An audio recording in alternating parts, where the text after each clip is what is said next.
আটঘর এলাকায় একটা নৌকার হাট রয়েছে। আমি এখন এই নৌকার হাটে অবস্থান করছি।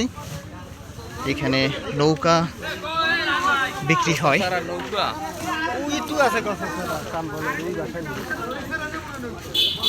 এগুলো কি সব বিক্রির জন্য রাখা হয়েছে? এক একটা নৌকা কত করে বিক্রি হয় চাচা?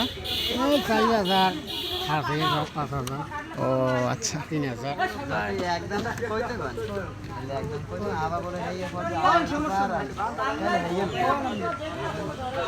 রাস্তায় তো দেখা যায় অনেক নৌকা আছে।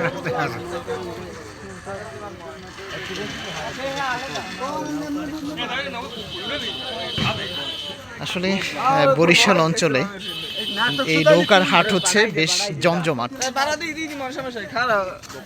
পুরো রাস্তা জুড়েই নৌকা দেখা যাচ্ছে, আবার এই খালটার মধ্যেও নৌকা রয়েছে অনেক।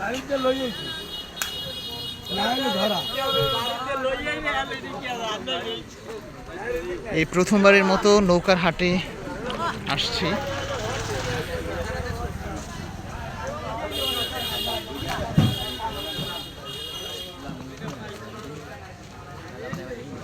অনেক সারি সারি নৌকা দেখা যাচ্ছে ওই পাশে।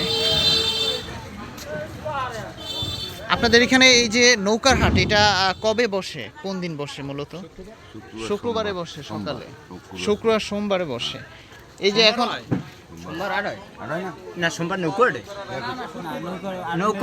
নৌকা মূলত শুক্রবারে আসে। আচ্ছা, এখন যে মানে জায়গায় দাঁড়ায় আছে, এটা এই এলাকার নাম কি? এটা আটঘর। এটা এই কোন থানা? স্বরূপকাঠি থানা। আর জেলা কোনটা এটা? পিরোজপুর জেলা। আর এই যে আপনাদের নৌকাগুলো, এগুলো কত করে বিক্রি হয়, কেমন দরে? 3,000, 4,000, 5,000, 2,500। ও, এক একটা এক এক দাম।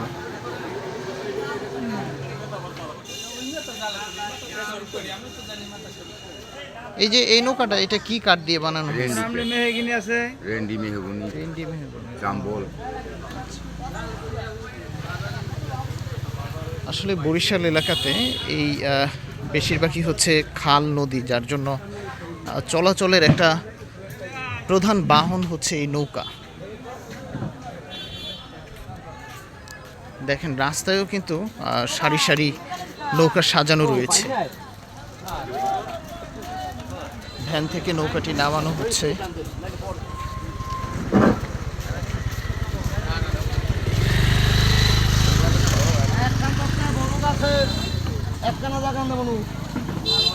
মূলত হচ্ছে এই বর্ষার সময়টাতে এখানে নৌকা বিক্রিটা বেড়ে যায়।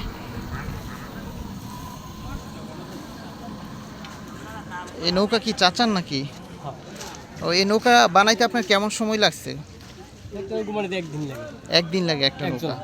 আচ্ছা, এই নৌকাটা আপনি কত বিক্রি করতে পারবেন যে বানাইলেন?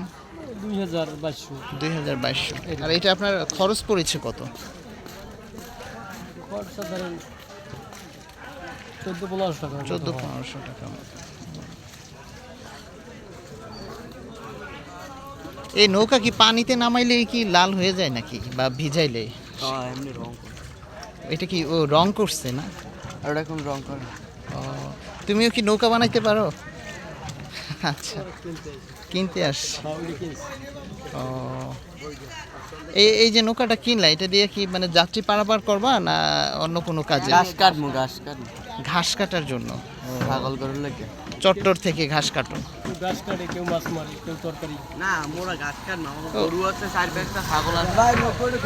ও, এক একজন এক এক কাজে ইয়ে করে। তো ভিউয়ার্স, পিরোজপুর জেলার এই স্বরূপকাঠি থানার আটঘর এলাকা থেকে বিদায় নিচ্ছি, ভাসমান এই নৌকার হাট থেকে।